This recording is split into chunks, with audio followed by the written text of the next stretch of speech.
Oh, there's a good one. That's a little bit better fish.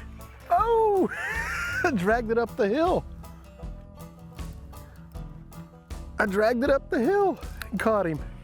Look at that, a little bit better fish right there. Oh!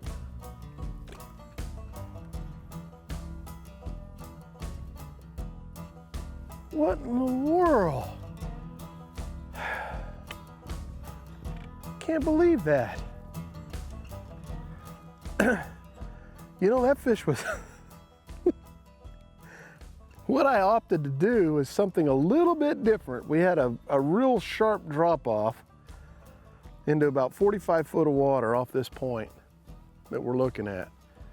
And sometimes doing something just totally different and bringing your bait a different way gets the bite. And you can throw towards the bank and pull away, but sometimes if you can get back off these points, throw out and bring it up, you can initiate a strike as well. And that's what I did. I was basically throwing it out to the deep water, letting it fall to the bottom, and then I was dragging it up. And all I was doing was dragging the bait, and he thumped it. Nice little bass. Got him. Got him. Just dropping it down. He's not a big fish. Oh, he's bigger than the one we just had, though. This video gaming them fish.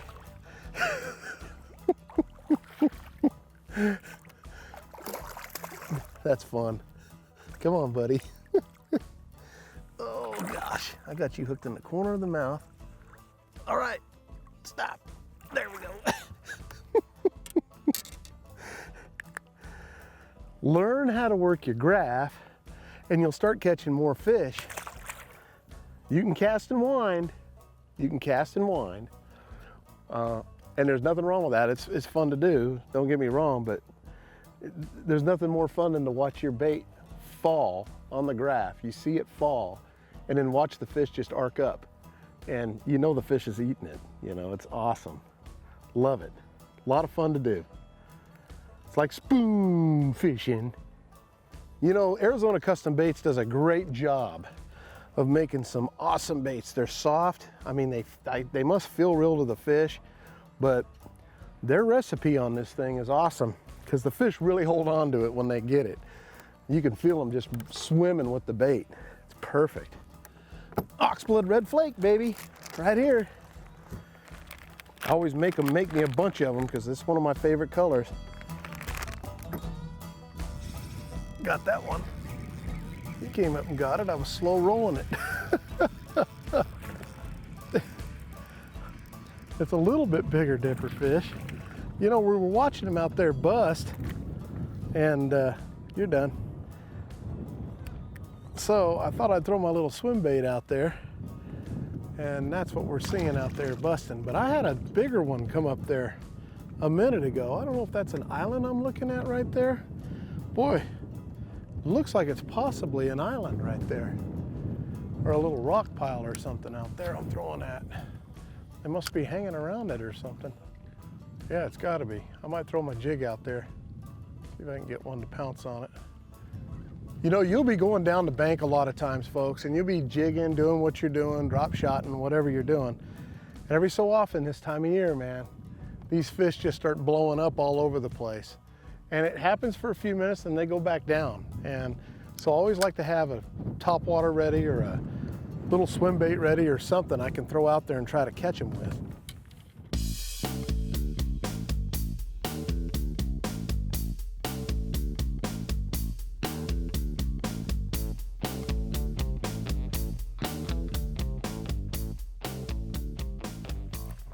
Got him.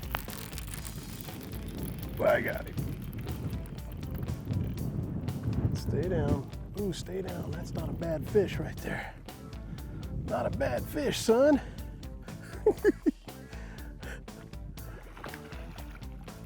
Not a bad jig fish right there, son. Come to the walls, catch a fish. That's what I'm talking about. Right there. Not a bad looking little fish. Wind's blowing just a little bit up here. I wanted to come up towards this dam area and fish some of this clearer water. I noticed that these fish are chasing shad, so I'm wanting to get just a little bit up here and see what's going on. I had to get something that looked like a shad, so Smoke Sparkle's that old Arizona go-to type of bait off these walls.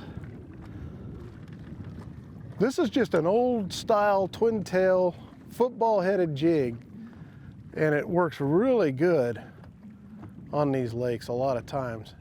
If you find they're eating shad, of course I'm getting hung up every cast now, but if you find they're eating shad, a lot of times they'll hit this bait.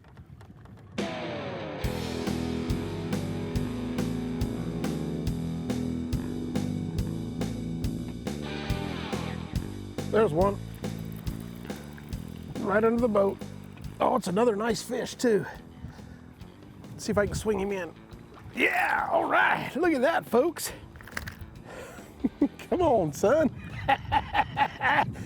Oh, it's what I love about nice little fish. We'll let him go. I caught him kind of deep. He's in about 20 some odd foot of water right there.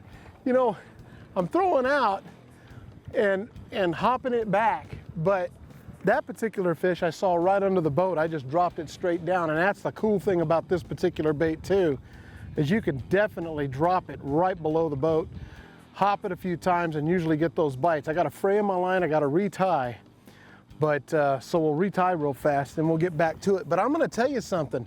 You need to use like a heavy action rod. I like a heavy action rod with this, and I'm using 17-pound test line. You can get away with 14. 14's good too. Some guys go 12, but I like the 17. 17's really good. I can get it out of some gnarly stuff, but you're in open water, 14 will be fine. There's one. There's one. Oh, that one's a good one. Oh yeah, that's a good one. That's a good one. That is a good one. Yeah, folks! Little jig bass! Hop that baby. Hop that baby. Going back to old school. That's what I'm talking about. Oh, he slammed it. You know, what I'm doing is basically hopping the bait. You know, the shad don't sit still, and I'm not having to drag this very slow at all. I'm just kind of throwing it out there, letting it fall, and I'm popping it. And then I'm letting it fall down real slow and popping it. And they're biting it. And so that's pretty much how I'm doing it. I'm throwing a 1/2 ounce jig head, basically, and it's getting the job done. I'll tell you, when it comes to this kind of fishing, it can be a lot of fun. You know, I'm catching these fish in about anywhere from 28 to 20 foot of water, somewhere in that neighborhood. I'm on this old road bed right here, and this road bed comes around. It's where we caught one of the first fish, and it just kind of comes down, and it's real flat up in there, and then it just gradually comes down. And there's a sharp drop off right over here, like I'm in 34 foot of water. Right up around in this area is probably around 15 to 20 foot of water, maybe 25 feet. So, you know, that's pretty much where I'm throwing up to get bit right there. Once it hits bottom, then I'm just popping it. It's basically just hopping it right off the bottom. Just a quick, sharp pop, and then I'm letting it fall right back down. You're basically going, ding, ding, you know, it's hopping the bait. They're eating it that way. That was a good fish right there.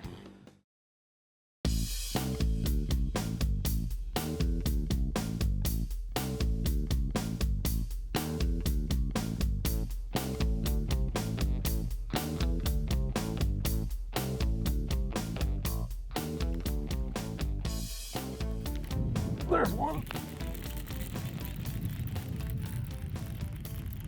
Gotta keep it coming.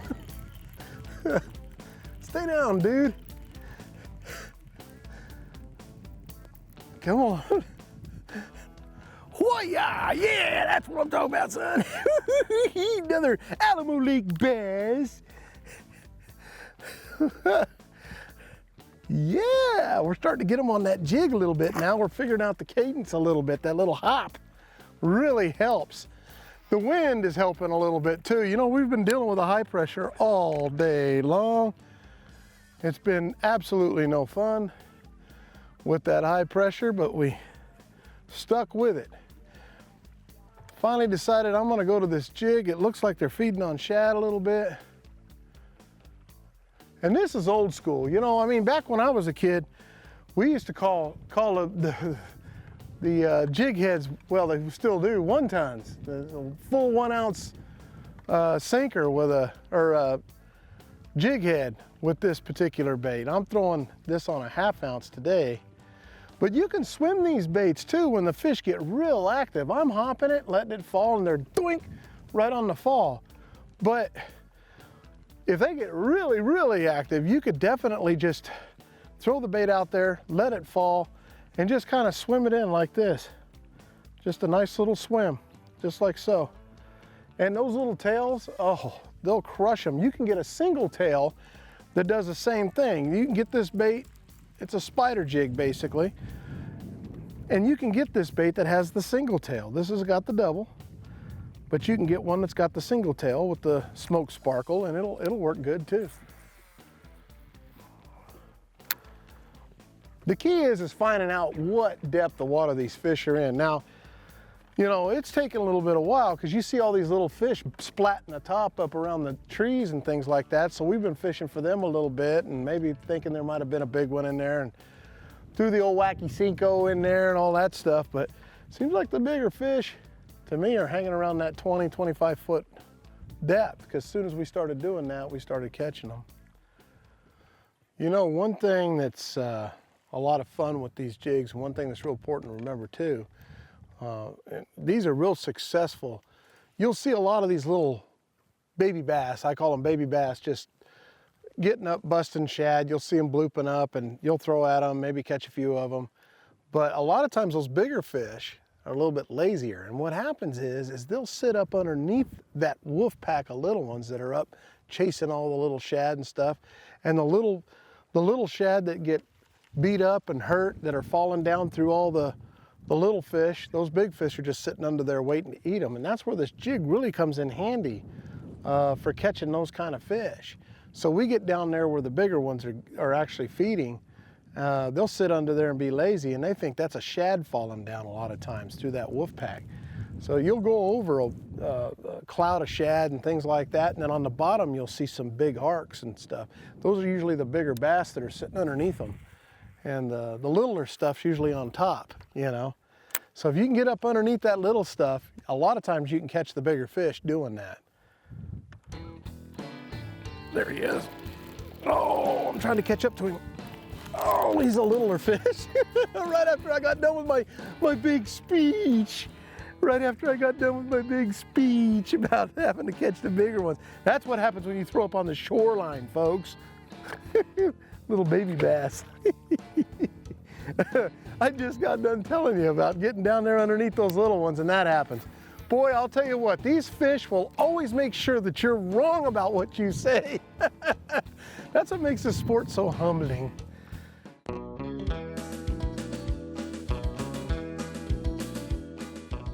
Hey folks, for my tip of the week, one thing really important to remember when you're throwing these kind of jigs, they got little twin tails on them, which is awesome. But when you're done, when you think you're done in a spot, you're done hopping, and you've dragged it across there a little bit, there always could be a fish following it. And it's always, always good, instead of really cranking it up really fast a lot of times, is to just, when you're done hopping it or whatever, just reel it really slow before you start reeling really fast. And a lot of times what ends up happening is that when it pops off the bottom and it starts going, the little twin tails start working, a bass will automatically crush it. You can reel it fast. I've caught them doing that too, reaction bite, but a lot of times, more times than not, when I first pull it off the bottom and I'm wanting to reel in and make another cast, if I use a slow retrieve to start with and then zip it in, a lot of times that's when I initiate a strike if a fish has been watching it.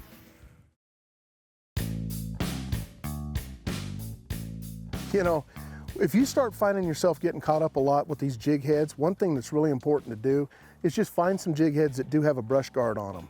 And if I'm throwing jigs that are getting caught up a lot when I'm getting on the bottom with the rocks and things like that, then a lot of times I will go to something with a brush guard on it, and that helps a lot. One thing really important to do though is always flare that brush guard out so that hook, when the jig head rolls on the rocks, doesn't get caught up in the rocks, and you can actually pull that out. Doesn't mean the jig won't get caught in between rocks, but a lot of times this really helps, and it helps your hook point as well. If I'm swimming the jig, a lot of times I'm not throwing one with a brush guard though. And the other thing is deciding whether the fish are hitting shad or crawdads is a big decision maker too. A lot of times if you see fish on your graph that are sitting on the bottom, you don't see big balls of shad, or you catch a fish with tentacles and crawdad pinchers sticking out of it, then you want to go to your crawdad patterns. You can go to a spider skirt on the same jig we're throwing today that's got the crawdad pattern.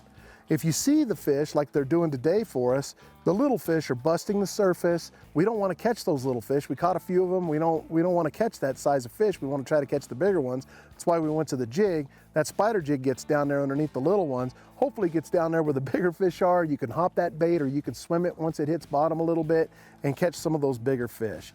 That's the trick that helps you in jig fishing catch, whether you're catching crawdad fish or catching shad fish, you'll know what to do then.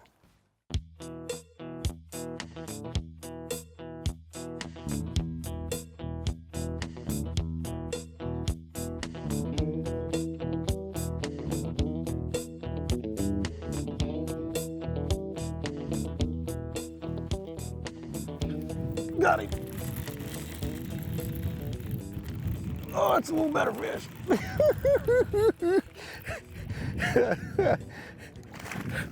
He ate that thing. He ate that thing. You're done. You're done. Look at that. All right, you're done. Well, I'll tell you what a day we have had on Alamo Lake. You know, I love this lake. It kind of reminds me of the old Roosevelt where you used to get bit a lot, you know. You know, we hit it on a high pressure day. It's okay. We just now started getting a little bit of wind, and now the fish seem to be biting a little bit better, which is good. But the one thing I can tell you is you got to pick up a bunch of these. Get a bunch of these lead heads, these jig heads in the 1/2 ounce size. You're going to need quite a few of them. You'll break a lot off. Don't get discouraged. You're going to catch a lot of fish on this bait.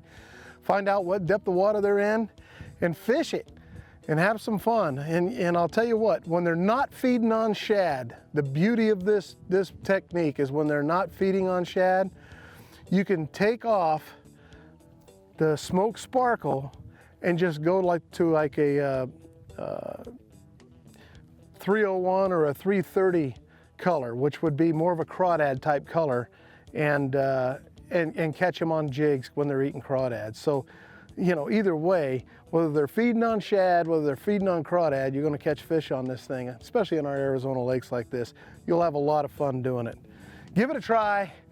Until next week, we'll see you on the water. I'm Johnny Johnson.